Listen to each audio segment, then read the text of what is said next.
The notification sound from my phone cut through the quiet Thursday evening as I balanced my checkbook at the kitchen table. I glanced at the screen and saw my daughter Jessica's name, followed by a message that made my blood run cold. "Mom, I need you to co-sign another loan. It's urgent, my rent is due tomorrow and my credit cards are maxed out. Please don't lecture me about budgeting right now. Before we jump back in, tell us where you're tuning from.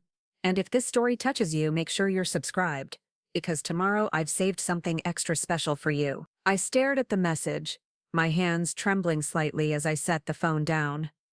This was the fourth time in 6 months that my 24-year-old daughter had come to me in financial crisis, each request larger than the last. The first had been $800 for car repairs, then $1,500 for what she called unexpected expenses. Last month it was $3,000 for credit card debt that she promised was a one-time thing. Now she was asking me to put my own credit on the line for her irresponsibility, and I could already hear her voice in my head dismissing my concerns as being too emotional about money. That phrase had become her go-to response whenever I tried to discuss her spending habits or suggest she needed a budget. According to Jessica, I was too emotional about everything that mattered to our family. But what she didn't know, what none of my children knew, was that there was much more at stake than just my monthly budget. What she didn't realize was that her grandmother Dorothy had been watching, calculating, and making decisions that would change all of our lives forever. My name is Linda Martinez, and at 52 years old I thought I had figured out the delicate balance of being a single mother to 2 young adults, while managing my career as a senior accountant at a mid-size firm in Phoenix.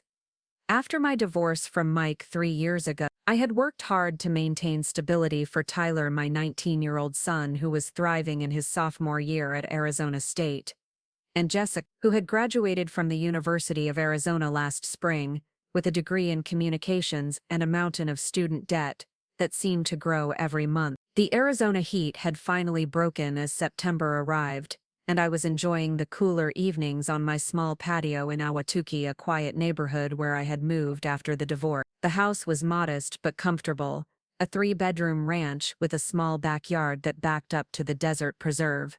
It was a far cry from the sprawling 2-story home Mike and I had shared in Scottsdale, but it was mine, and more importantly, it was peaceful. Jessica had been living in a trendy apartment near Mill Avenue in Tempe, insisting she needed to be close to the nightlife and job opportunities that her degree would surely provide. The problem was that the job opportunities weren't materializing the way she had expected, and the nightlife was expensive. She had managed to find part-time work at a boutique marketing agency, but her income barely covered her rent, let alone her car payment, insurance, credit cards, and what she considered essential expenses like regular salon visits and weekend trips to San Diego with her college friends. I had tried to broach the subject of budgeting with her multiple times, suggesting that she might want to consider moving to a less expensive apartment or finding additional income sources. Each conversation ended the same way, with Jessica rolling her eyes and telling me I was being too emotional about money and that I needed to trust her to figure things out. She would remind me that she was an adult and that my constant worry was suffocating her independence. The irony wasn't lost on me. As an accountant, I dealt with numbers and financial planning every day. I had helped dozens of clients navigate financial crises and build sustainable budgets. Yet, according to my own daughter, my expertise and concern were nothing more than emotional overreaction. My mother, Dorothy Chen, had a different perspective on the situation.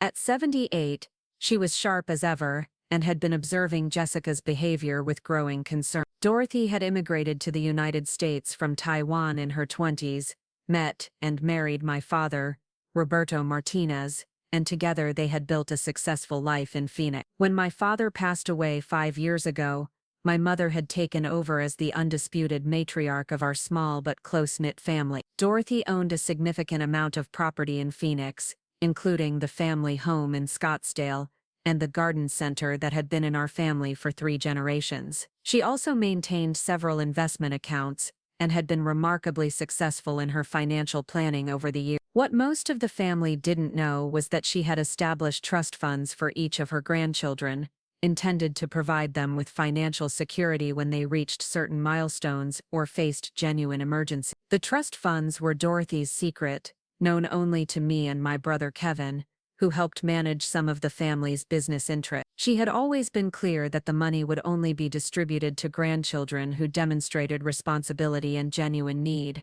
not to fund poor decision-making or irresponsible lifestyle. It was during one of our regular Sunday dinners at Dorothy's house that she first expressed her concerns about Jessica's behavior. We were sitting in her sunroom, a beautiful space filled with plants and comfortable wicker furniture that overlooked her meticulously maintained garden. Tyler was helping Kevin fix something in the garage, and Jessica had canceled at the last minute, claiming she had to work but posting photos from a pool party in Scottsdale on her Instagram account just hours later. "Linda, we need to talk about Jessica," Dorothy said, her voice carrying the quiet authority that had commanded respect in our family for decades. "I've been watching her behavior, and I'm concerned about what she's learning about money and responsibility." I sighed, setting down my coffee cup. "I know, Mom.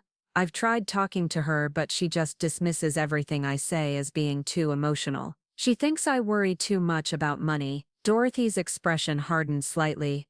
"Too emotional about money? Has she forgotten where she comes from? Has she forgotten that her great-grandparents came to this country with nothing and built something substantial through hard work and careful planning?" My mother had Jessica's great-grandparents on both sides had been immigrants who had worked tirelessly to establish themselves in America. Dorothy's parents had started with a small vegetable stand that eventually became Chen's Garden Center, one of the most respected nurseries in the Phoenix area. My father's family had built a successful construction business that had helped develop much of the infrastructure in the growing city during the 1960s and 70s. "She sees that you're comfortable, that the family has been successful, but she doesn't understand the sacrifice and discipline that made it possible. Then perhaps it's time she learned," Dorothy said, with a determination that made me slightly nervous. My mother was not someone who made idle threats or statements. When she decided action was needed, she followed through.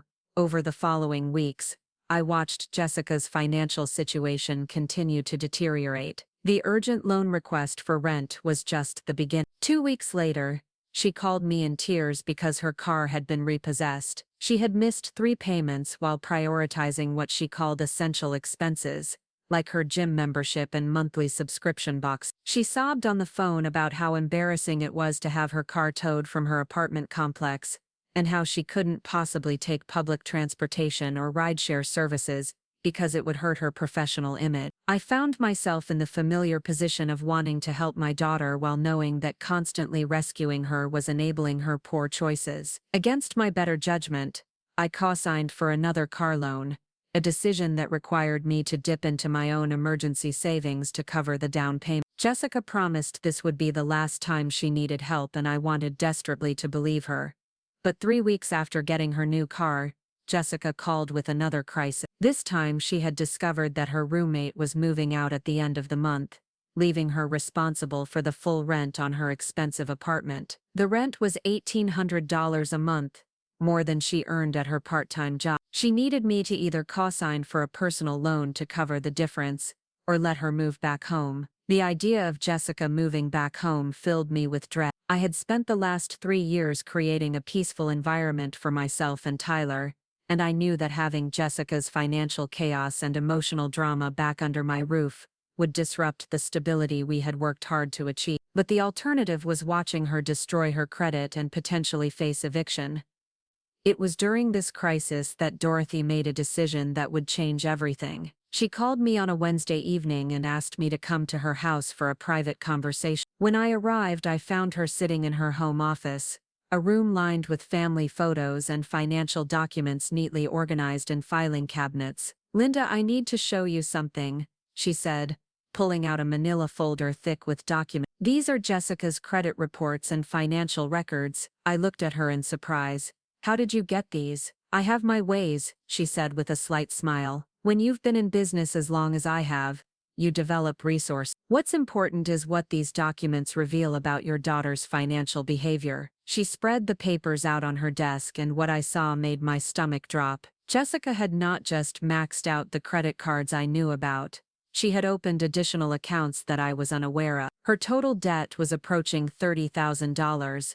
Not including her student loans. She had missed payments on multiple accounts, and her credit score had dropped to a level that would make it nearly impossible for her to qualify for future loans without a cosign. More troubling were the details of her spending patterns. The credit card statements showed charges at high-end restaurants, expensive clothing stores, spa services, and travel expense. There were monthly charges for subscription services I had never heard of, and frequent cash advances that suggested she was using credit cards to pay for basic living expenses. "She's been lying to me," I said quietly, studying the document. "She told me the credit card debt was from unexpected expenses and emergencies. This shows months of deliberate overspending." Dorothy nodded grimly. "She's been lying to all of us. But more concerning is that she's been using your financial stability as a safety net, while making increasingly reckless decisions. She knows you'll bail her out, so she has no incentive to change her behavior." I felt a wave of anger and disappointment wash over me. All those times Jessica had dismissed my concerns as being too emotional, she had been hiding the full extent of her financial irresponsibility. All those lectures about trusting her to figure things out had been cover for increasingly desperate attempts to maintain an unsustainable lifestyle. "What do you think we should do?" I asked, though I suspected my mother already had a plan. Dorothy leaned back in her chair, her expression thoughtful.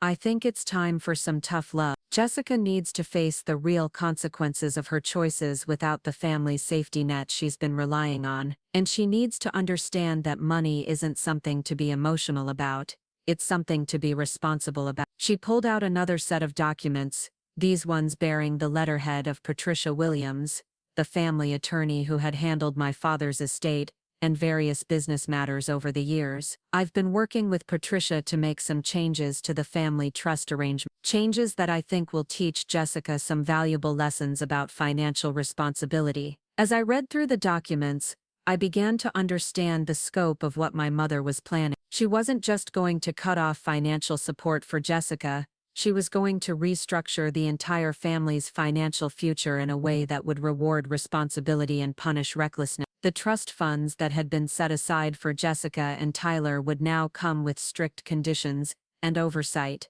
More significantly, Dorothy was planning to make these changes known to the family in a very public way. She had scheduled what she called a family financial meeting for the following month, ostensibly to discuss the future of the family business and estate plan. What she didn't tell anyone was that this meeting would serve as Jessica's wake-up call about the real world of money and consequences. "I want you to be prepared for what's coming," Dorothy told me as I finished reading the document. "Jessica is going to be very upset when she realizes that her financial recklessness has real consequences. She's going to accuse you of turning me against her, and she's going to try to manipulate the situation by playing the victim." I nodded, though I felt a knot of anxiety forming in my stomach. I had always tried to maintain peace in the family, often at the expense of holding people accountable for their actions. The idea of a confrontation that would likely result in Jessica being angry with me for months was daunting, but I knew something had to change. "There's something else," Dorothy continued,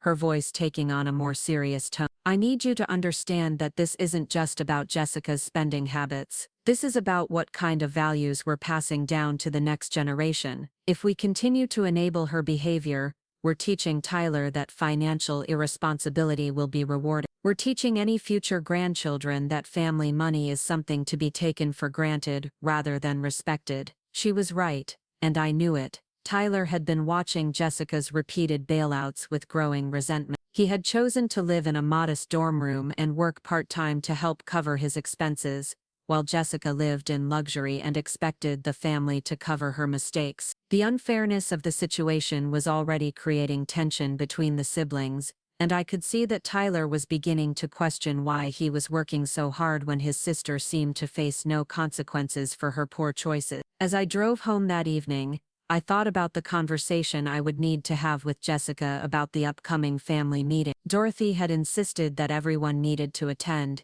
including Mike, whose reaction to the family's financial decisions would likely add another layer of complexity to an already difficult situation. I also thought about Jessica's repeated accusations that I was too emotional about money. Perhaps she was right that I was emotional about it, but my emotions came from a place of love and concern for her future. I was emotional because I could see her heading toward financial ruin and potential bankruptcy before she turned 30. I was emotional because I knew that money problems could destroy relationships, careers, and mental health. What Jessica didn't understand was that money wasn't just numbers on a page or plastic cards that magically provided purchasing power. Money represented security, options, and freedom. It represented the difference between being able to handle life's inevitable emergencies and being constantly stressed about survival. Preparing and narrating this story took us a lot of time, so if you are enjoying it, subscribe to our channel. It means a lot to us. Now back to the story. It represented the ability to help others and to build something meaningful for future generations.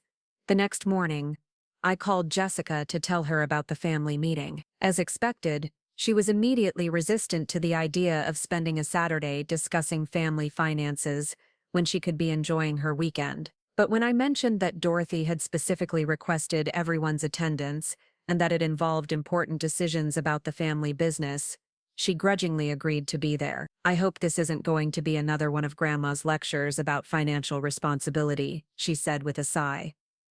I'm an adult, and I don't need to be treated like a child who doesn't understand money. I bit my tongue, resisting the urge to point out that her current financial situation suggested she didn't understand money nearly as well as she thought she did. Instead, I simply confirmed the time and date and told her I looked forward to seeing her there. As I hung up the phone, I realized that this family meeting would likely be a turning point for all of us. Either Jessica would finally understand the seriousness of her financial situation and commit to making real changes, or she would continue to see herself as a victim of everyone else's unreasonable expectations. Either way, the days of enabling her irresponsible behavior were coming to an end. The 2 weeks leading up to the meeting passed slowly, filled with an undercurrent of tension that seemed to affect everyone in the family. Dorothy had asked Kevin to prepare a presentation about the current state of the family business, which had been thriving under his management since our father's death. She had also asked Patricia Williams to attend the meeting to explain some of the legal changes she was implementing. Jessica continued to struggle with her financial obligations, calling me twice more for help with smaller emergencies that I reluctantly provided. Each time, she promised that things would be different once she found a full-time job, but her job search seemed to consist mainly of submitting applications for positions that were either far above her experience level or far below the salary she felt she deserved. Meanwhile, Tyler had been quietly observing the family dynamics with the analytical mind that made him such a strong engineering student. During one of our regular check-ins, he expressed frustration with what he saw as Jessica's sense of entitlement and the family's willingness to enable her behavior. "Mom, I don't understand why she gets bailed out every time she makes a bad decision, but I have to work 20 hours a week just to pay for my textbooks and food," he said during a phone call from his dorm room. "It doesn't seem fair, and honestly, it's making me question whether I should even bother being responsible if irresponsibility gets rewarded." His words hit me like a punch to the gut, because I realized he was absolutely right. In our efforts to help Jessica, we had been inadvertently punishing Tyler for making good choices. We had been sending the message that financial responsibility was optional, and that poor planning would always be met with family support. That conversation convinced me that Dorothy's planned intervention was not just necessary but overdue. We needed to reset the family's approach to money and accountability before we lost both of our children to either recklessness or resentment. As the date of the family meeting approached, I found myself both dreading and anticipating what was to come. Part of me hoped that Jessica would surprise us all by taking responsibility for her situation and committing to real change, but a larger part of me suspected that we were heading for a confrontation that would fundamentally alter our family relationships, possibly forever. The Saturday morning of the family meeting arrived with the kind of crisp October weather that made Phoenix winters worth enduring. I arrived at Dorothy's house early to help set up, finding my mother already dressed in her best business attire, a navy blue suit that conveyed both authority and respectability. She had arranged the dining room table with financial documents, legal papers, and notebooks for each family member, creating an atmosphere that was unmistakably serious. Kevin arrived next, carrying a laptop and a folder of business reports. His expression was grim as he set up his presentation materials, and I could tell he was as nervous about the confrontation ahead as I was. We had both grown up in a family that valued harmony and avoided direct conflict, but Dorothy had made it clear that harmony built on enabling destructive behavior was no harmony at all. Tyler drove up from Tempe in his reliable but aging Honda Civic, looking confused about why his presence was required at what he assumed would be a boring discussion about business finance. He hugged his grandmother warmly and accepted a cup of coffee, settling into his usual spot at the dining room table with the easy comfort of someone who had spent countless family dinners in this room. Mike arrived exactly on time, as was his habit even after our divorce. He greeted everyone politely but maintained the slightly distant demeanor that had characterized his interactions with my side of the family since our separation. He had never been particularly close to Dorothy, viewing her strong opinions and direct communication style as intimidating rather than refreshing. Jessica was the last to arrive, pulling into the driveway 20 minutes late in her new car, music playing loudly enough that we could hear it through the closed windows. She took several minutes to check her appearance in the rearview mirror before making her way to the front door, her designer handbag and expensive sunglasses sending a clear message about her priorities, even as she complained about financial struggle. When she entered the dining room and saw the formal setup, her expression shifted from casual indifference to wary suspicion. She had clearly expected a casual family gathering, not what appeared to be a business meeting complete with legal documents and financial reports. "What's all this about?" she asked, settling into her chair with obvious reluctance. "I thought we were just going to talk about the garden center or something." Dorothy smiled pleasantly, but I recognized the steely determination behind her grandmother's eye. "We are going to talk about several important matters today, Jessica, including the garden center, the family trust arrangements, and some decisions I've made about financial accountability within our family." Patricia Williams arrived a few minutes later, her presence immediately elevating the formality of the gathering. As the family attorney, Patricia commanded respect through her professional demeanor and extensive knowledge of estate planning and business law. She greeted everyone warmly but settled into her chair with an air of seriousness that indicated this was not a social visit. Dorothy stood at the head of the table, looking at each family member in turn before beginning her presentation. "I've called this meeting today because it's time to address some important issues that affect all of us. As you know, your grandfather and I worked very hard to build financial security for this family. The garden center, the investment properties, and the various trust accounts represent decades of careful planning and disciplined saving." She paused, allowing her words to sink in before continuing. "But financial security is not just about accumulating money. It's about teaching each generation the values and skills necessary to preserve and grow what has been built.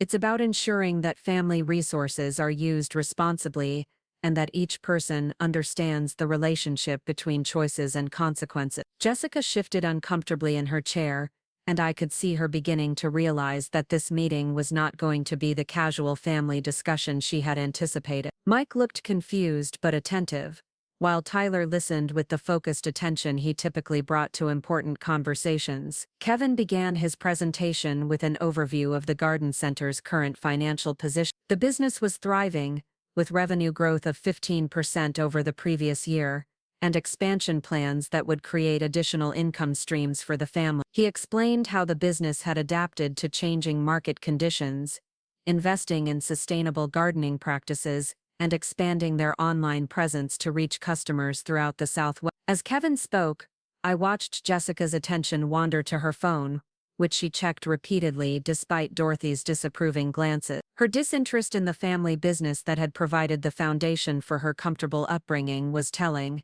and I could see Dorothy taking note of her granddaughter's dismissive attitude. When Kevin finished his presentation, Dorothy took control of the meeting again. "Now I want to discuss the family trust arrangements that have been in place since Jessica and Tyler were children. Many of you are not aware of the full extent of these financial provisions, so I want to be completely transparent about what exists and how decisions will be made going forward." She turned to Patricia Williams, who opened her briefcase and distributed copies of legal documents to each person at the table. Patricia has prepared summaries of the current trust structures and some important changes that I am implementing immediately. Patricia stood and began explaining the documents in clear, professional language.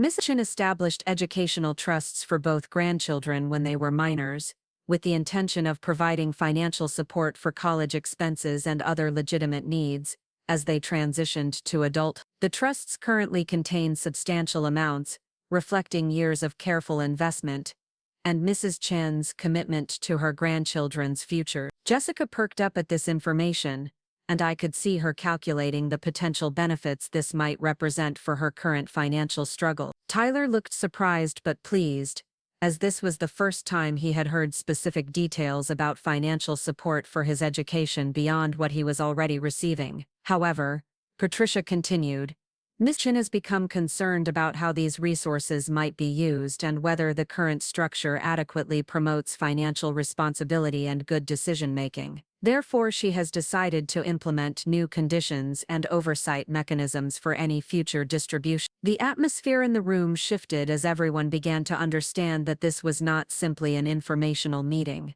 Dorothy was making changes that would affect all of us, and from her serious expression, I suspected these changes would not be welcomed by everyone present. Patricia explained that going forward, any withdrawals from the trust funds would require documented proof of necessity and a detailed plan for how the money would be used. Educational expenses would continue to be covered directly, with payments made to institutions rather than to the beneficiaries themselves. Living expenses could be supported, but only with budgets that demonstrated financial responsibility and evidence of efforts to achieve self-sufficiency. Additionally, Patricia said, Mrs. Chen has established a review board consisting of herself, Kevin, and Linda to evaluate any requests for financial assistance. This board will have complete discretion to approve or deny requests based on their assessment of the circumstances and the beneficiary's demonstrated commitment to financial responsibility. Jessica's face had grown increasingly flushed as Patricia spoke, and I could see anger building behind her carefully composed expression. She had clearly expected this meeting to be an opportunity to learn about family resources that might help her current situation, not to discover that access to those resources was being restricted and supervised. Mike looked uncomfortable with the formal legal structure being imposed on what he had always viewed as family matters, but he remained silent, perhaps recognizing that as an ex-family member his opinions would carry little weight in these decisions. Tyler appeared thoughtful rather than upset, asking clarifying questions about how the new structure would affect his college funding and future educational plans. His responsible approach to the information reinforced my belief that Dorothy's concerns were focused primarily on Jessica's behavior rather than any general mistrust of the younger generation. When Patricia finished her presentation, Dorothy resumed her position at the head of the table. Now I want to address some specific concerns that have prompted these changes. Jessica, I need to discuss your financial situation and the pattern of behavior that has developed over the past year. Jessica's composure finally cracked, and she responded with defensive anger that had been building throughout the meeting. I don't understand why you're singling me out like this. I'm going through a tough time right now, but that's normal for someone my age. It's not fair to punish me for having some financial challenges when I'm still figuring out my career. Dorothy opened a folder and withdrew copies of the credit reports and financial records she had shown me weeks earlier. Jessica, these documents tell a different story than the one you've been sharing with the family. They show a pattern of irresponsible spending, dishonesty about your financial obligations, and repeated requests for bailouts while making no meaningful changes to your behavior. She spread the papers across the table, and Jessica's eyes widened as she recognized her credit card statements and loan application. The detailed evidence of her spending patterns was laid out for everyone to see, and there was no way to dismiss or minimize the scope of her financial irresponsibility. How did you get these? Jessica demanded, her voice rising with indignation. These are private documents. You had no right to investigate my personal finances. I have every right to investigate how family resources are being used and whether requests for assistance are based on truth or deception. Dorothy replied calmly. And these documents show that you have been deceiving all of us about the nature and extent of your financial problems. Mike leaned forward to examine the papers, his expression growing more concerned as he absorbed the details of his daughter's debt and spending pattern. Tyler studied the documents with the analytical approach he brought to engineering problems, and I could see him mentally calculating the amounts and timeline of Jessica's financial decline. This shows $37,000 in credit card debt, Mike said quietly, his voice carrying a mixture of shock and disappointment. Jessica, how did you accumulate this much debt in less than 2 years? Jessica's defensive anger escalated into what I recognized as one of her emotional meltdowns, complete with tears and accusations designed to deflect attention from her own choices. This is ridiculous. You're all ganging up on me and treating me like a criminal for having some money problem. Everyone my age struggles with finances, and I'm doing the best I can with a terrible job market and student loans. Everyone your age does not accumulate nearly $40,000 in luxury purchases while claiming they can't afford rent, Dorothy said firmly. Everyone your age does not lie to their families about emergency expenses while spending hundreds of dollars on spa treatments and weekend trips. She pulled out additional documents that showed Jessica's specific spending patterns over the previous 6 months. The evidence was damning. Charges at high-end restaurants occurred on the same days she claimed to be struggling to buy groceries. Expensive clothing purchases happened within days of requests for help with utilities, and spa and entertainment expenses continued even after she claimed to be in financial crisis. These charges at Nordstrom for $600 happened the same week you called your mother crying about not being able to afford gas for your car, Dorothy said, pointing to specific transactions. This $800 weekend trip to San Diego occurred 3 days after you asked Linda to help with your electric bill. Jessica's tears turned to anger as the evidence mounted against her. You don't understand what it's like to be young and trying to build a career. I need to maintain a professional appearance, and I need to network with people in my industry. Those aren't luxury expenses. They're investments in my future. Investments in your future would include building an emergency fund, paying off debt, and living within your means. Kevin interjected, speaking up for the first time since his business presentation. What you're describing is using other people's money to maintain a lifestyle you can't afford. Tyler had been quietly studying the financial documents, and when he finally spoke, his words carried the weight of disappointment and frustration that had been building for months. Jess, Mom has been struggling to help you while I've been working 20 hours a week just to pay for textbooks and food. Do you realize that the money you spent on clothes and trips this month is more than I earn in an entire semester? Jessica turned on her younger brother with fury, perhaps seeing him as an easier target than Dorothy or the assembled adults. Don't lecture me about money, Tyler. You don't understand the pressure I'm under to establish myself professionally. You're still living in a dorm room playing video games while I'm trying to build a real life. I'm building a real life too, Tyler responded calmly, his engineering student's logical approach evident in his measured tone. The difference is that I'm doing it responsibly, with a realistic understanding of what I can afford and what I need to work for. You're building a fantasy life funded by other people's money.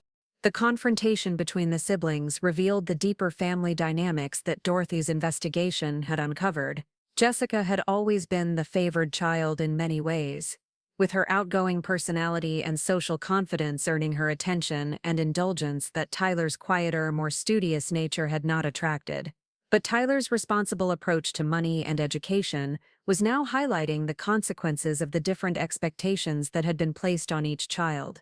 Patricia Williams had been taking notes throughout the confrontation, and when the emotional intensity of the moment began to calm slightly, she introduced the next phase of Dorothy's plan. Miss Chan has asked me to explain the immediate changes that will take effect as a result of today's discussion. She opened another folder and distributed a new set of documents to each family member. Effective immediately, Jessica's access to the educational trust will be suspended pending completion of a comprehensive financial counseling program and demonstration of 6 months of responsible budgeting and debt reduction. Jessica's eyes widened with shock as she realized that her financial safety net was being removed without warning. You can't do this. That money was promised to me, and I have rights to family resources. The trust was established for your benefit, but with conditions that include responsible behavior and honest communication with the family, Patricia explained. Those conditions have not been met, so the distributions are being suspended until they. Dorothy took control of the conversation again, her voice carrying the authority of someone who had made difficult decisions throughout her 78 years of life. Jessica, you have repeatedly told your mother that she is too emotional about money, dismissing her legitimate concerns about your financial behavior. Today you are learning that money is not something to be emotional about. It is something to be responsible about. She stood and walked around the table to stand directly in front of her granddaughter, her expression combining disappointment with determination. You have used family resources as a safety net while making increasingly reckless decisions. You have lied about your circumstances to gain sympathy and support. You have shown no appreciation for the sacrifices others have made to help you, and no commitment to changing the behaviors that created your problem. Jessica's emotional response shifted from anger to desperation as she began to understand the full implications of what was happening. The family meeting she had dismissed as an annoyance was turning into a reckoning that would force her to face the consequences of months of poor choices. Grandma, please, you don't understand how hard things are right now. I know I've made some mistakes, but I'm trying to get better. I just need a little more help to get back on my feet, and then I promise things will be different. Dorothy's expression softened slightly, but her resolve remained firm. Jessica, I have heard those promises many times over the past year, and each time the problems have gotten worse instead of better. The definition of insanity is doing the same thing repeatedly while expecting different results. This family will not continue enabling behavior that is harmful to you and unfair to everyone else. Mike finally spoke up, his voice carrying the awkwardness of someone trying to navigate family dynamics from which he was partially excluded. Dorothy, I appreciate your concern for Jessica's financial education, but cutting off her support completely seems hard. Maybe there's a middle ground that would help her learn responsibility without creating a crisis. Dorothy turned to address her former son-in-law with polite but firm resolve.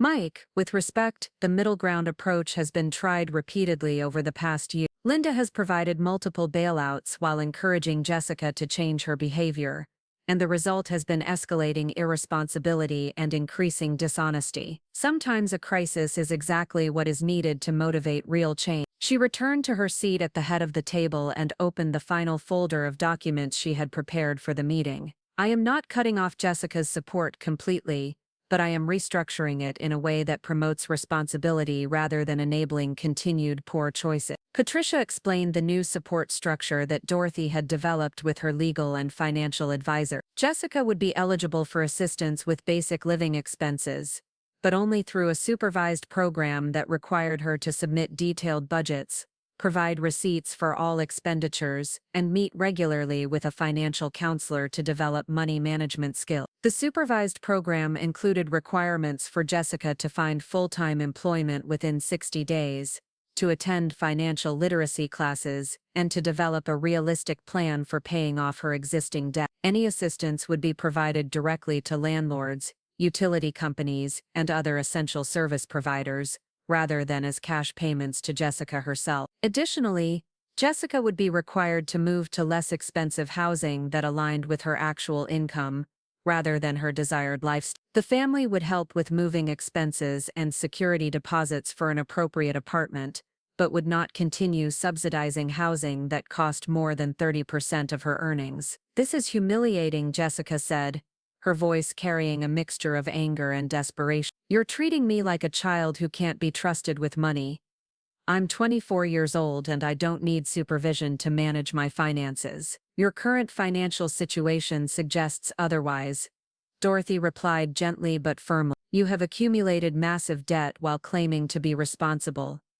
You have lied repeatedly about your circumstances, and you have shown no ability to live within your means. Supervision is not a punishment, it is a learning opportunity. Tyler had been listening to the exchange with growing understanding of the family dynamics that had shaped his own approach to money. Jess, maybe this is actually a good thing. You've been stressed about money constantly for months, and nothing you've tried has worked. Maybe having help and structure will make things easier, not harder. Jessica turned on her brother again, her frustration seeking any available target. Easy for you to say, Tyler. You don't have real expenses or real responsibility. You don't understand what it's like to be an adult in the real world. I understand what it's like to work for what I have and to make choices based on what I can actually afford. Tyler replied calmly. And I understand what it's like to watch my sister get bailed out repeatedly while I work extra shifts to pay for my own textbooks. The truth in Tyler's words seemed to penetrate Jessica's defensive anger. And for a moment she looked genuinely stricken by the impact her behavior had on her relationship with her brother. But the moment passed quickly, replaced by renewed indignation at what she saw as unfair treatment by the family. Kevin had been watching the emotional dynamics with the practical eye of someone who managed business relationships and family responsibilities simultaneously. When he spoke, his words carried the weight of someone who understood both the necessity of Dorothy's actions and the pain they were causing. Jessica, I know this feels harsh right now, but Grandma is trying to help you develop skills that will serve you for the rest of your life. The garden center has been successful for 3 generations because each generation learned financial discipline and responsibility. That's not something you're born knowing, it's something you have to learn. And sometimes the learning process is uncomfortable. Dorothy nodded approvingly at Kevin's words, then addressed the entire family with the summation she had been building toward throughout the meeting. Money is not emotional, but our relationships with money often are. Jessica, you have been emotional about money in all the wrong ways, treating it as something you deserve rather than something you earn. Something that should be provided rather than something that requires planning and discipline. She looked directly at her granddaughter with an expression that combined love with unwavering determination. This restructuring of your financial support is not punishment, it is education. It is an opportunity for you to learn skills that will serve you throughout your life, and to understand the values that have allowed this family to build security across multiple generations. The meeting continued for another hour as Patricia outlined the specific procedures and timelines for the new support structure, but the essential confrontation had occurred. Jessica had been forced to face the reality of her financial irresponsibility and the consequences of her choices, while the rest of the family had been educated about the extent of the problem and the measures being taken to address it. As the formal meeting concluded and family members began to disperse, Jessica remained in her chair, staring at the documents that detailed her debt and outlined her new supervised financial arrangement. The casual dismissal of family concerns that had characterized her attitude for months had been replaced by a stunned recognition that her actions had led to a fundamental change in her relationship with the family's resources and expectations. The days following the family meeting passed in a strange mixture of relief and apprehension. I had expected Jessica to call me immediately after leaving Dorothy's house, either to rage about the unfairness of the situation, or to attempt to manipulate me into intervening on her behalf. Instead, there was silence. No phone calls, no text messages, no dramatic appearances at my doorstep demanding that I fix everything. This uncharacteristic quiet from Jessica worried me more than her usual emotional outburst would have. I knew my daughter well enough to recognize that she was likely plotting some way to circumvent Dorothy's new restrictions, or finding alternative sources of financial support that would allow her to avoid the accountability measures that had been put in place. Tyler, on the other hand, had called me that evening to express his gratitude for finally addressing what he called the Jessica situation. His relief was palpable as he described how much stress her financial drama had been causing him. Not just because of the unfairness he perceived, but because he genuinely cared about his sister and could see that the constant bailouts were not helping her develop any real-world skill. Mom, I've been watching this train wreck for months, and I was starting to think the family was just going to enable her forever, he said during our phone conversation. I know it was hard for Grandma to do what she did, but somebody had to force Jess to face reality. I appreciated Tyler's perspective, but I also worried about the long-term impact on family relationships. Jessica had always been dramatic and emotional, but she had never experienced this level of direct confrontation about her behavior. I wasn't sure how she would process the experience or whether she would be able to move past her anger and hurt to actually benefit from the structure Dorothy had created. Dorothy called me Wednesday evening to check on how I was handling the aftermath of the meeting. She seemed remarkably calm for someone who had just delivered such a significant ultimatum to her granddaughter. But then again, she had been planning this for weeks and had clearly made peace with the necessity of taking drastic action. "Linda, I want you to understand that what we did was necessary. But it was also just the beginning," she said.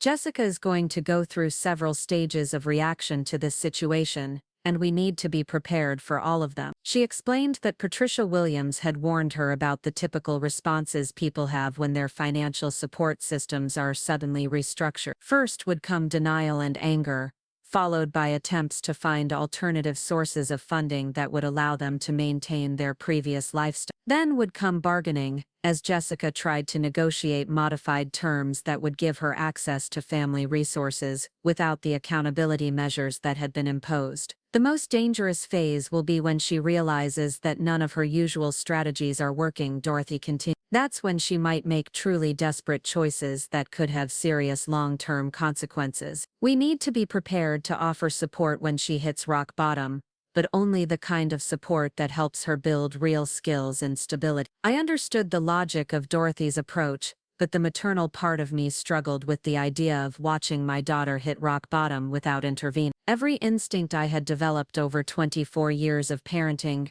urged me to smooth the path for Jessica, to find ways to help her avoid the most painful consequences of her choices, but I also recognized that my instincts had been part of the problem. My willingness to provide bailouts and emotional support without requiring real change had enabled Jessica's irresponsible behavior and prevented her from developing the coping skills she needed to function as an independent adult. On Thursday, Kevin called to tell me that Jessica had contacted him asking if he would consider hiring her at the garden center. On the surface, this seemed like a positive development, a sign that she was taking seriously the requirement to find full-time employment within 60 days. But Kevin's description of the conversation raised red flags about Jessica's understanding of what real employment would entail. She wants to work in marketing and social media for the business, which could actually be valuable, Kevin explained. But when I started talking about entry-level wages and the need to learn the business from the ground up,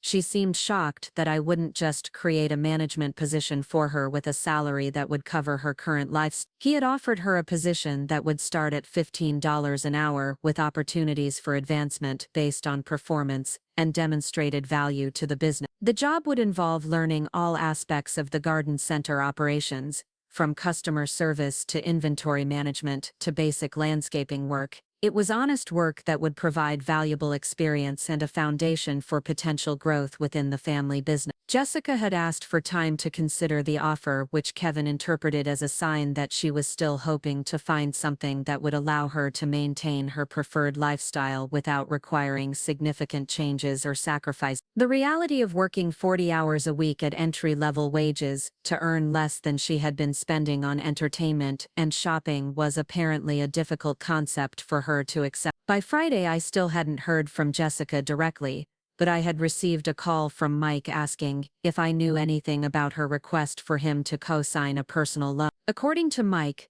Jessica had contacted him with a story about needing money to cover moving expenses and security deposits for a less expensive apartment, as required by Dorothy's new support structure. I told her I needed to see the lease agreement and moving estimates before I would consider co-signing anything, Mike said. But when I asked for those documents, she got evasive and said she was still shopping around for the best option. Mike's suspicion was that Jessica was attempting to secure a large personal loan that she could use to maintain her current apartment and lifestyle while appearing to comply with Dorothy's requirements. It was exactly the kind of manipulative strategy that Dorothy had warned us to expect, and it reinforced the wisdom of requiring documentation and oversight for any financial assistance. I decided it was time to reach out to Jessica directly, not to offer help or rescue but to understand her current state of mind and to reinforce the message that the family's support would only be available through the structured program that had been established. I called her Friday evening, and when she answered, her voice carried a mixture of defiance and exhaustion that told me she had been struggling more than her silence had suggested. "Hi, Mom," she said, her tone carefully neutral in a way that immediately put me on guard. "I was wondering when you were going to call. I wanted to give you some time to process everything that happened at the family meeting, I replied. How are you doing? I'm doing fine, she said, but the forced brightness in her voice suggested otherwise. I've been exploring my options and figuring out how to move forward without relying on family support that apparently comes with so many strings attached. I could hear the resentment in her words, but I also detected something else that I had rarely heard from Jessica before: uncertainty. For the first time in her adult life, she was facing a situation that she couldn't charm or manipulate her way out of, and the experience was clearly shaking her confidence in her ability to manage her life independently. Jessica, I want you to know that the family support is still available, I said carefully. It's just structured differently now to help you develop the skills you need to be truly independent. You mean it's structured to humiliate me and treat me like a child, she responded, the carefully maintained composure cracking slightly. I'm not going to submit to having my every expense monitored and approved, like I'm some kind of financial criminal. You're not a criminal, but you are someone who has been struggling with money management, I replied, as gently as I could.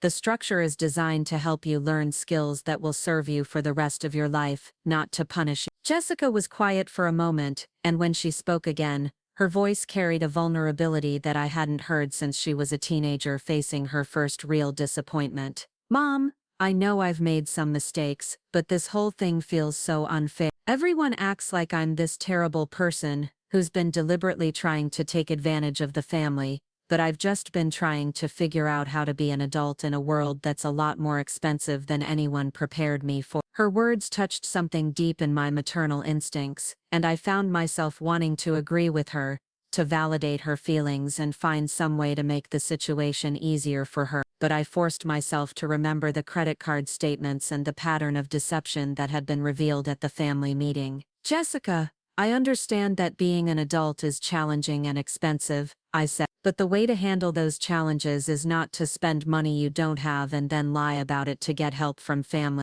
The way to handle them is to make honest assessments of what you can afford, and to live within those limits, while working to improve your situation. Easy for you to say, she replied, and I could hear the familiar defensiveness creeping back into her voice. You had Dad helping you when you were my age, and you didn't have student loans and a terrible job market to deal with. It was true that I had been married and sharing expenses when I was Jessica's age, but I had also been working full-time and living modestly while Mike and I saved money to buy our first house. We hadn't been eating out regularly, taking weekend trips or buying expensive clothes during those early years of our marriage. We had been focused on building a foundation for our future rather than enjoying immediate gratification. You're right that I had advantages you don't have, I acknowledged. But I also made different choices about how to spend the money I did have. Your father and I lived in a tiny apartment and drove old cars for the first 5 years we were married, because we were prioritizing financial stability over immediate comfort. Well, maybe that worked for your generation, but things are different now, Jessica said, her tone becoming more argumentative. People my age have to invest in their image and their network if they want to succeed professionally. You can't just hide in a tiny apartment and expect opportunities to find you. I recognized this argument as one Jessica had used many times to justify her spending choices, but it had always struck me as a convenient rationalization rather than a genuine strategy for career development. Real professional networking happened through work performance, volunteer activities, and skill development, not through expensive social events and designer clothing. Jessica, I think you might be surprised by how many successful people built their careers through hard work and competence, rather than through expensive networking and image management. But regardless of your strategy, you have to fund it with money you actually have, not with credit cards and family bailouts. The conversation continued for another 20 minutes, with Jessica alternating between attempts to gain my sympathy and efforts to negotiate modified terms for the family support structure. She suggested that perhaps she could have access to trust funds if she agreed to pay them back with interest, or that maybe the family could provide a large lump sum that would allow her to pay off her debts and start fresh without ongoing supervision. Each suggestion revealed that she still didn't understand the fundamental issue that Dorothy had been trying to address. The problem wasn't the specific amount of money or the terms of repayment. The problem was the pattern of irresponsible decision-making and the lack of genuine accountability for the consequences of those decisions. When we finally ended the call, I felt emotionally drained but more convinced than ever that Dorothy's intervention had been necessary. Jessica was still focused on finding ways to access money without changing her behavior, rather than on developing the skills and habits that would allow her to manage money responsibly. Over the weekend, I received additional evidence that Jessica was pursuing the strategy Dorothy had predicted. My neighbor Carmen, who taught at a local high school and had known Jessica since she was a child, called to tell me about an unexpected encounter she had had with my daughter. Linda, I ran into Jessica at the mall yesterday, and she seemed really upset, Carmen said. She told me about some kind of family financial disagreement, and she asked if I knew anyone who might be willing to hire her for a marketing position that would pay enough to cover her current expenses. Carmen's description of the conversation suggested that Jessica had presented herself as the victim of unreasonable family expectations, emphasizing her education and qualifications, while downplaying the financial irresponsibility that had led to the current situation. She had apparently been networking throughout the community, looking for employment opportunities that would allow her to maintain her lifestyle without submitting to Dorothy's oversight requirement. I told her about a few positions I'd heard about, but when I mentioned the starting salaries, she seemed disappointed, Carmen continued. She said she needed something that would pay at least twice what these jobs offered, which seemed unrealistic for someone just starting their career. This information confirmed my suspicion that Jessica was still not grasping the reality of her situation. She was looking for solutions that would allow her to avoid making any significant changes to her spending habits or lifestyle expectations, rather than accepting that real financial stability would require sacrifices and adjustments. On Monday morning, I received a call from Patricia Williams informing me that Jessica had contacted her office, asking about the legal requirements for accessing her trust fund. According to Patricia, Jessica had wanted to know if there were any circumstances under which she could claim the money without submitting to Dorothy's conditions, or if there were legal challenges she could pursue to override her grandmother's decision. I explained to her that the trust was established by Mrs. Chen with complete discretion over distribution terms, Patricia said. There are no legal grounds for challenging the conditions, and the trust documents are very clear about the grantor's authority to modify terms as she sees fit. Patricia had also informed Jessica that any attempt to circumvent the established procedures or to pursue legal challenges would likely result in permanent exclusion from any future family financial support. The message was clear: Jessica could either work within the structure that had been created for her benefit, or she could forfeit any claim to family assistance entirely. This conversation with Patricia represented a turning point in Jessica's response to the situation. Up until that point, she had been exploring various strategies to avoid compliance with Dorothy's requirements, while still accessing family resources. Learning that those strategies were not viable legally or practically forced her to confront the reality that her options were limited to genuine participation in the accountability program or complete financial independence. Tuesday evening, Jessica finally called me with what sounded like a more realistic approach to her situation. Her voice lacked the defiant confidence that had characterized our previous conversations, and she seemed genuinely tired rather than strategically manipulative. "Mom, I've been thinking about everything that happened at the family meeting, and I want you to know that I'm ready to participate in Grandma's program," she said. "I've realized that fighting it isn't going to get me anywhere, and I really do need help figuring out how to manage money better." I felt a cautious optimism at her words, but I also knew that Jessica was capable of saying whatever she thought would get her what she wanted. The real test would be whether she followed through on her commitment when the program required her to make genuine sacrifices and change. "I'm glad to hear that, Jessica," I replied carefully. "What specifically are you planning to do?" She explained that she had decided to accept Kevin's offer to work at the garden center, at least as a starting point, while she continued looking for marketing positions that might offer better long-term prospects. She had also begun researching less expensive apartments, and had scheduled an appointment with the financial counselor that Patricia had recommended. "I know the salary at the garden center isn't what I was hoping for, but Uncle Kevin said there would be opportunities for advancement if I prove myself," she said. And I figure working for the family business will at least show everyone that I'm serious about being responsible. Her plans sounded reasonable on the surface, but I detected undertones that suggested she was still thinking of this as a temporary sacrifice, rather than a fundamental change in her approach to money and life plan. She spoke about proving herself and showing everyone, in ways that indicated she was focused on managing perceptions rather than on genuine personal growth. Nevertheless, it was progress, and I knew that Dorothy and the rest of the family would be relieved to see Jessica taking concrete steps toward compliance with the support structure. Whether this represented genuine change or strategic adaptation remained to be seen, but it was at least movement in the right direction. "That sounds like a good plan," I said.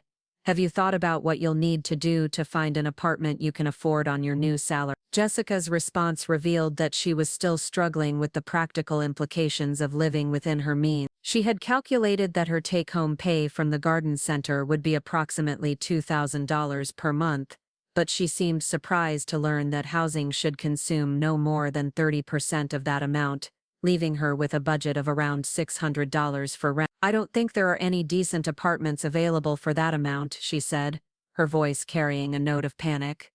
"Everything I've looked at costs at least twice that much. Then you'll need to look in different areas or consider roommate situations," I replied. "Or you could explore the option of moving back home temporarily while you save money and pay down your debt." The silence that followed my suggestion told me that Jessica was still not ready to accept the level of lifestyle adjustment that her financial situation required. Moving back home would mean giving up the independence and social life she had built around her expensive apartment, and sharing housing with roommates would require compromises and accommodations that she had never had to make. But reality was beginning to close in around her options, and I could hear in her voice the dawning recognition that her choices were limited, and that all of them involved sacrifices she had never expected to make. The process Dorothy had set in motion was working exactly as intended, forcing Jessica to confront the true cost of financial responsibility and independence. By the end of the week, Jessica had taken several concrete steps that demonstrated at least surface-level compliance with the accountability program. She had filled out the employment paperwork for the garden center and was scheduled to start work the following Monday. She had met with the financial counselor and had begun the process of creating a realistic budget based on her new income. Most significantly, she had scheduled appointments to view several apartments that fell within her price range, even though she complained bitterly about their location and amenities compared to her current housing. The process of apartment hunting on a limited budget was apparently serving as a crash course in the relationship between income and lifestyle, a lesson that no amount of family lectures had been able to convey. Dorothy called me Friday evening to discuss Jessica's progress and to prepare for the next phase of the accountability program. She seemed cautiously optimistic about the changes Jessica was making, but she also emphasized that the real test would come when Jessica had to sustain these changes over time, rather than just implementing them as short-term strategy. "The first few weeks will be the most challenging," Dorothy explained. "Jessica has never had to maintain a budget over time, and she's never had to choose between things she wants and things she can afford. She's going to face temptations and frustrations that will test her commitment to this new approach." Dorothy had arranged for additional support during this transition period, including regular check-ins with the financial counselor and a structured savings program that would help Jessica build an emergency fund while paying down her debt. The family would provide encouragement and guidance, but the day-to-day choices and discipline would have to come from Jessica herself. As I prepared for what would likely be a challenging few months ahead, I reflected on how much had changed since that first text message, requesting help with rent. Jessica was finally being forced to confront the reality of her financial situation, and while the process was painful for all of us, it represented the best hope for her long-term success and independence. The family meeting that had seemed so harsh and confrontational was beginning to reveal itself as an act of love,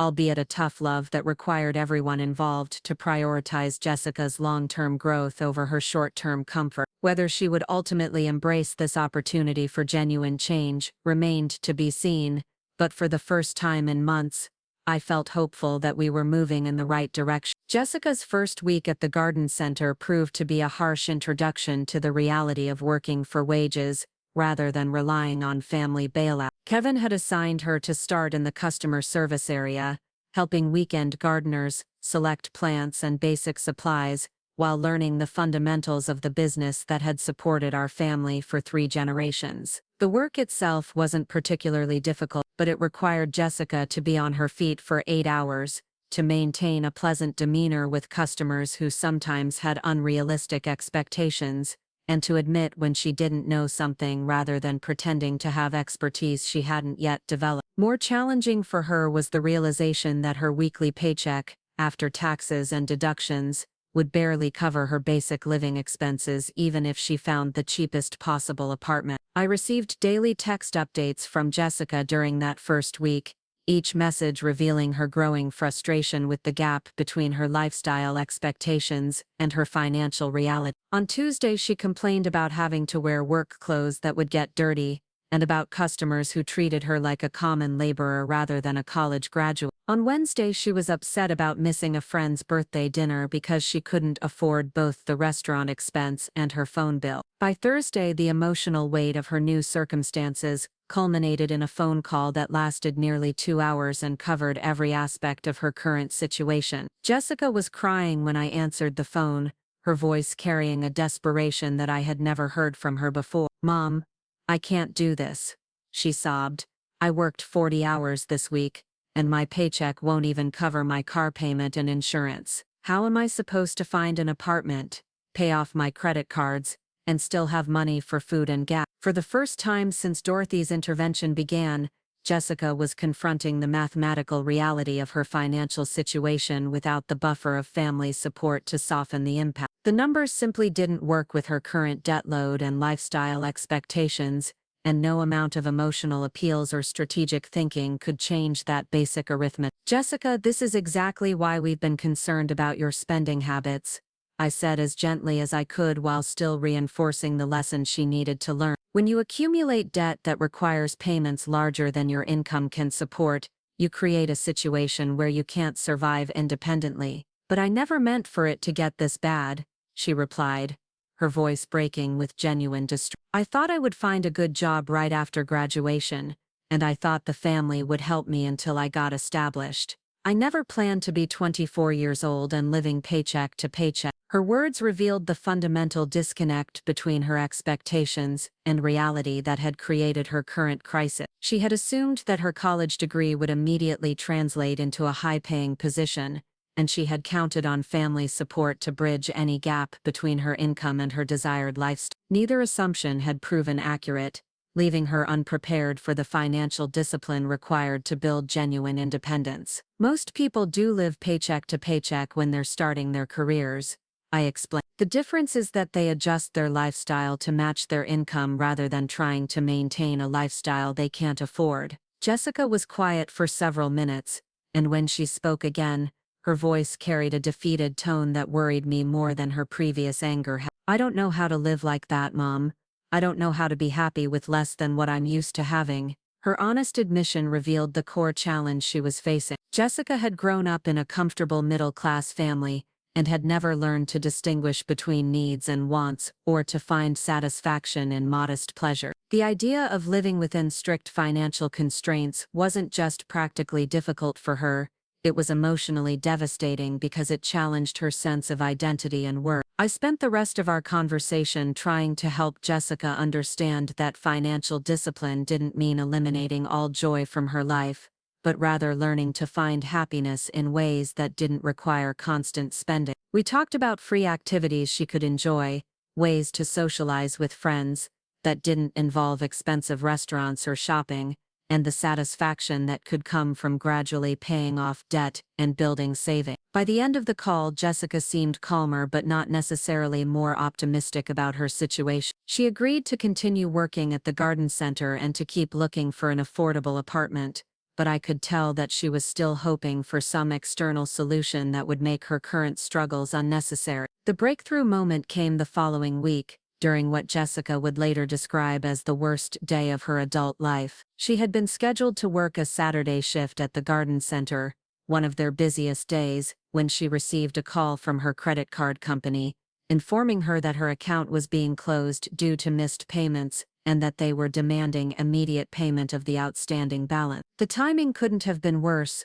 Jessica was in the middle of helping a customer load bags of mulch when her phone rang, and she made the mistake of answering it while still on the job. The conversation with the credit card representative became increasingly heated, as Jessica tried to explain her situation and negotiate a payment plan, her voice rising with panic and frustration. Kevin witnessed the entire episode and was forced to intervene when Jessica's emotional breakdown began affecting other customers. He quietly asked another employee to take over her customer and guided Jessica to the office area where she could have privacy for her phone call. But the damage to her professional reputation and her own self-confidence was already done.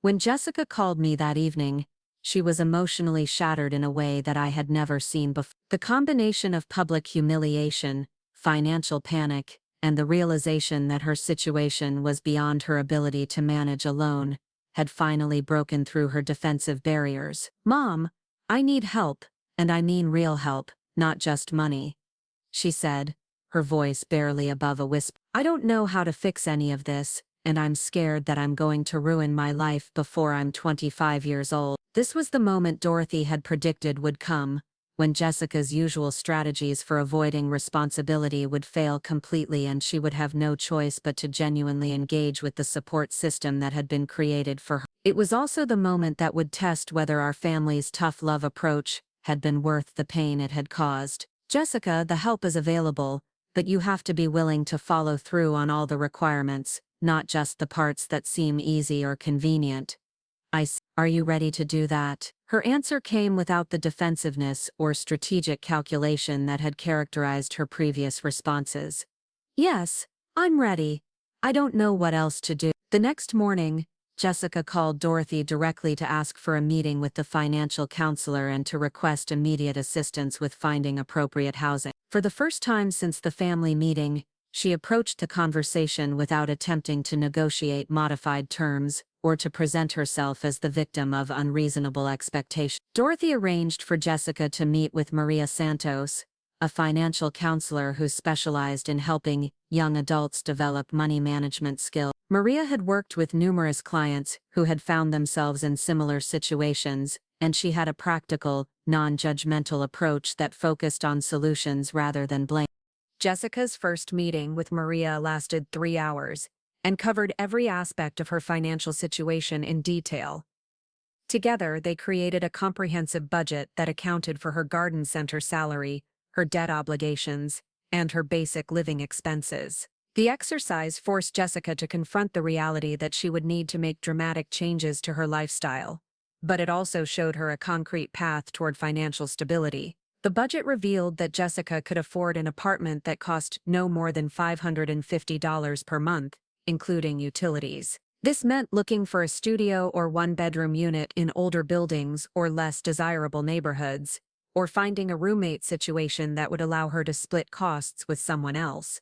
More challenging was the debt repayment plan that Maria developed. With minimum payments on all of Jessica's credit cards, she would need to allocate nearly $600 per month just to service her existing debt, leaving very little money for discretionary spending. Maria recommended a debt consolidation strategy that would reduce the monthly payments, but extend the repayment period, requiring Jessica to commit to financial discipline for the next 4 years. "This is going to be hard," Maria told Jessica honestly. "You're going to have to say no to a lot of things that your friends take for granted, and you're going to have to find ways to be happy with a much simpler lifestyle than what you're used to. But it's completely doable if you stick to the plan." Jessica signed up for Maria's ongoing counseling program, which included weekly check-ins for the first month and bi-weekly meetings thereafter. She also agreed to use a budgeting app that would track her spending in real time and send alerts when she approached her limits in any category. The apartment hunting process proved to be another education in financial reality. Jessica had never seriously looked at housing that she could actually afford, and her first visits to apartments in her price range were emotionally difficult. The units were small, often outdated, and located in neighborhoods that lacked the trendy restaurants and shopping that had been central to her social life. But Kevin had offered to help with the apartment search, and his perspective as a successful business owner helped Jessica understand that housing was primarily about shelter and safety rather than status and entertainment. He showed her how to evaluate properties based on practical considerations like proximity to work, safety of the neighborhood, and cost-effectiveness of utility. After viewing a dozen apartments over 2 weeks, Jessica found a one-bedroom unit in a quiet complex about 15 minutes from the garden center. The apartment was clean and well-maintained, though it lacked the luxury amenities she was accustomed to. More importantly, the rent was $525 per month, fitting comfortably within her budget and leaving room for utilities and renter's insurance. Dorothy agreed to help with the security deposit and moving expenses, but only after Jessica had signed a lease and demonstrated that she had carefully calculated all the associated costs. The assistance came in the form of direct payments to the landlord and moving company rather than cash to Jessica, maintaining the oversight structure that had been established. The process of moving from her expensive apartment to the modest one-bedroom unit was emotionally wrenching for Jessica. She had to sell or donate most of her furniture because the new space was too small to accommodate everything she owned. She also had to give up the lifestyle advantages that had come with her previous location, including walking distance to restaurants and entertainment venues. But the move also represented a turning point in her relationship with money and possession. For the first time in her adult life, Jessica was making housing decisions based on what she could afford rather than what she wanted, and she was learning to distinguish between essential items and luxury purchases. Tyler drove down from college to help with the move, and his presence provided both practical assistance and emotional support during a difficult transition. The relationship between the siblings had been strained by months of financial drama, but working together to pack and organize Jessica's belongings created an opportunity for honest conversation about their family dynamic. "Jess, I know this is hard, but I'm proud of you for doing it," Tyler said as they sorted through boxes of clothes and personal items. "I've been worried about you for months, but I didn't know how to help without making things worse." Jessica's response revealed how much the experience had changed her perspective on her relationship with her brother and the rest of the family. "I owe you an apology, Tyler. I've been so focused on my own problems that I never thought about how my behavior was affecting you. I know it wasn't fair that I kept getting bailed out while you were working so hard to pay your own way." Their conversation continued throughout the day, covering topics they had never discussed openly before. Tyler shared his concerns about Jessica's spending habits and his frustration with what he had perceived as preferential treatment from the family. Jessica acknowledged that she had taken advantage of her position as the older, more outgoing child, and that she had never fully appreciated the sacrifices others were making to help her. By evening, when the last box had been moved and Jessica was standing in her new apartment surrounded by the modest possessions that would define her new lifestyle, she seemed to have achieved a level of clarity about her situation that had been missing throughout the previous months of crisis. "It's weird," she said, looking around the small but clean space. "I thought living somewhere like this would make me feel like a failure, but actually I feel kind of relieved. For the first time in months, I know exactly how much money I have and what I can afford to spend." Dorothy visited Jessica's new apartment the following weekend, bringing a housewarming gift of kitchen supplies and a plant from the garden center. Her inspection of the space was thorough but approving, and she seemed pleased with the practical choices Jessica had made about furnishing and organizing her new home. "This is a good start," Dorothy said as they sat together on Jessica's small couch, drinking coffee from mugs that had been wedding gifts to Mike and me years earlier. "You've proven that you can make difficult decisions when you need to, and you're beginning to understand what financial responsibility actually means." Jessica's response showed how much her attitude had shifted during the weeks of crisis and adjustment. "Grandma, I want to apologize for the way I reacted at the family meeting.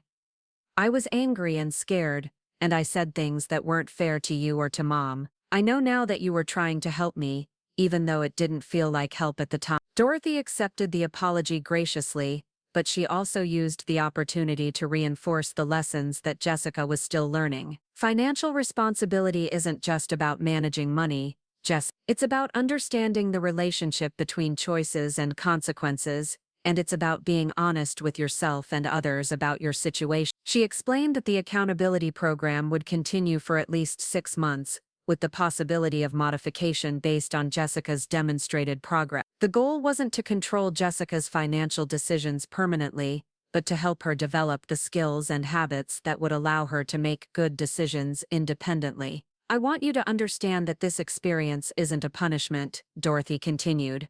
It's an investment in your future. The skills you're learning now will serve you for the rest of your life, and they'll allow you to build real security rather than just the appearance of success. Over the following weeks, Jessica settled into routines that would have been unimaginable to her just a few months earlier. She packed lunches for work instead of buying expensive meals. She found free entertainment options like hiking trails and library events, and she began to take pride in staying within her budget rather than feeling deprived by its constraints. The weekly meetings with Maria Santos continued to provide structure and support for Jessica's financial education. She learned about credit scores and debt-to-income ratios, about the difference between good debt and bad debt, and about the power of compound interest both for growing savings and for growing debt. More importantly, she began to develop what Maria called money consciousness, an awareness of the true cost of purchases and an understanding of how individual spending decisions affected her overall financial health. The budgeting app that tracked her expenses in real time helped her see patterns in her spending and make more deliberate choices about where her money went. By the end of her second month in the new apartment,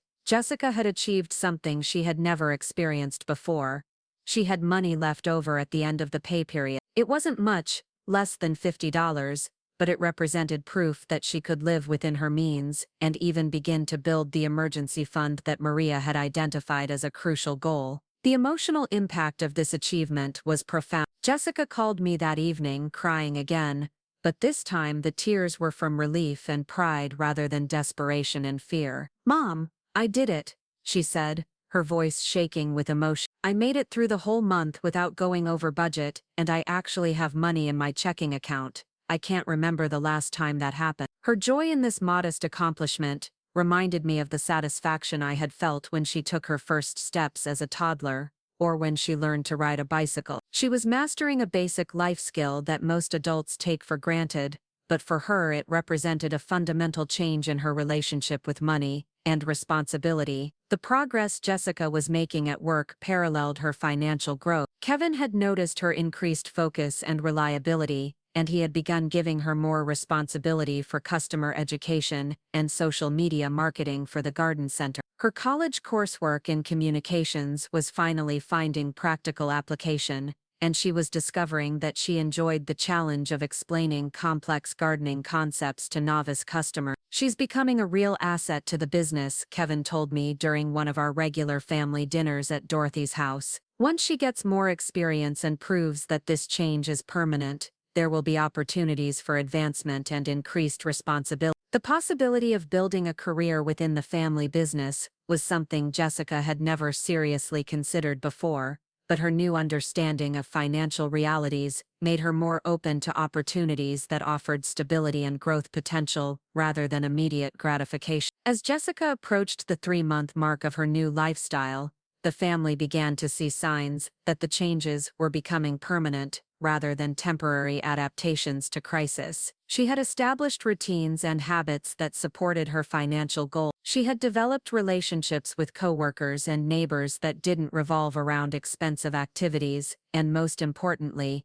she had begun to find genuine satisfaction in her growing sense of competence and independence. The confrontation that had seemed so harsh and divisive during the family meeting was revealing itself to be exactly the catalyst that Jessica had needed to develop real-world skills and confidence. She was finally learning what it meant to be truly responsible for her own financial well-being, and the family was seeing glimpses of the mature, capable adult she had the potential to become. 6 months after the family meeting that changed everything, I found myself standing in Jessica's small apartment, watching her prepare dinner on a budget of $12 for the week. She was making a simple pasta dish with vegetables from the garden center's discounted produce, and she seemed genuinely proud of her ability to create something nutritious and satisfying within her financial constraints. The transformation was remarkable. The young woman who had once spent $12 on a single coffee drink was now carefully planning meals around sales and seasonal availability. She had learned to find joy in small accomplishments like staying under budget for groceries or finding a free community event to attend with friends. "Mom, look at this," Jessica said, opening her laptop to show me a spreadsheet she had created to track her debt reduction progress. "I've paid off 2 of my credit cards completely, and I'm ahead of schedule on the payment plan for the third one. Maria thinks I might be debt-free by next Christmas if I keep this up." Her excitement about financial planning was infectious, and I marveled at how different this conversation was from the desperate phone calls I had received during her months of crisis. She was no longer viewing money as an emotional battleground or a source of family conflict, but as a practical tool that required respect and careful management. Dorothy had been watching Jessica's progress with quiet satisfaction, occasionally offering encouragement, but allowing her granddaughter to experience the rewards of discipline and hard work firsthand. The accountability program had been gradually relaxed as Jessica demonstrated consistent responsible behavior, but the foundation of financial education and oversight remained in place. "She's earned the right to make more of her own decisions," Dorothy told me during one of our weekly phone calls. "But more importantly, she's developed the skills to make good decisions." That was always the goal. Kevin had promoted Jessica to assistant manager of customer education at the garden center, a position that came with increased responsibility and a modest salary raise. She had discovered a genuine talent for teaching people about gardening and sustainability, and her social media posts for the business had significantly increased their online engagement. The promotion meant that Jessica could finally afford small luxuries again, but her approach to spending had fundamentally changed. Instead of impulsive purchases, she now saved for specific goals and researched major expenses carefully. Her first big purchase after getting the raise was a reliable used car to replace the one she had financed beyond her means, and she paid cash after saving for 3 months. Tyler had watched his sister's transformation with a mixture of relief and respect. Their relationship had healed and strengthened as Jessica took accountability for her previous behavior and demonstrated genuine change over time. During his spring break visit, he commented on how much more relaxed and confident she seemed. "It's like you finally figured out who you are when you're not stressed about money all the time," he told her as they hiked together in the desert preserve near her apartment. "You're actually more fun to be around now that you're not constantly worried about appearance." Jessica's response revealed the depth of her personal growth during the challenging months of financial restructuring. "I think I was so focused on trying to look successful that I never learned how to actually be successful. Now I understand that real security comes from living within your means and building something sustainable, not from impressing people with things you can't afford." The most significant change was in Jessica's relationship with the concept of emotional money management. She no longer viewed financial discussions as personal attacks or unreasonable demands for control. Instead, she had learned to appreciate the emotional peace that came from having a clear understanding of her financial position and realistic plans for improvement. During a family dinner at Dorothy's house in late spring,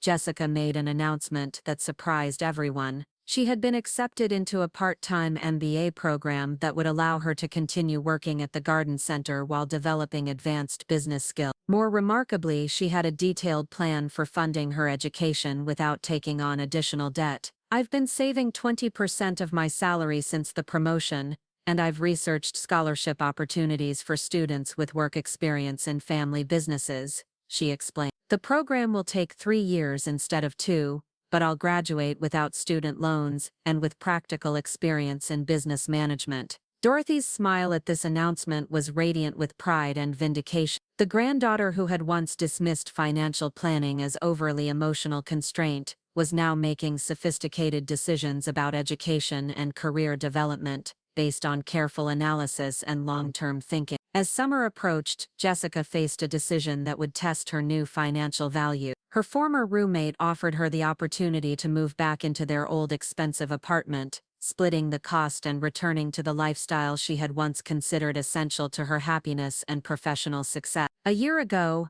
I would have jumped at the chance," Jessica told me as we discussed the offer, "but now I realize that apartment was never really about having a nice place to live. It was about trying to project an image of success that I hadn't actually earned. She declined the offer and instead used the money she would have spent on higher rent to increase her emergency fund and accelerate her debt repayment plan. The decision represented a complete reversal of her previous priorities and demonstrated that her changed relationship with money had become genuinely internalized rather than simply imposed by external circumstance. On the one-year anniversary of the family meeting, Dorothy organized a quiet celebration at her house to acknowledge Jessica's achievements and officially graduate her from the supervised financial program. The evening was marked by reflection on how much everyone had learned about the importance of accountability, the difference between enabling and supporting, and the power of tough love to create positive change. "I need to thank all of you for not giving up on me when I was being impossible,"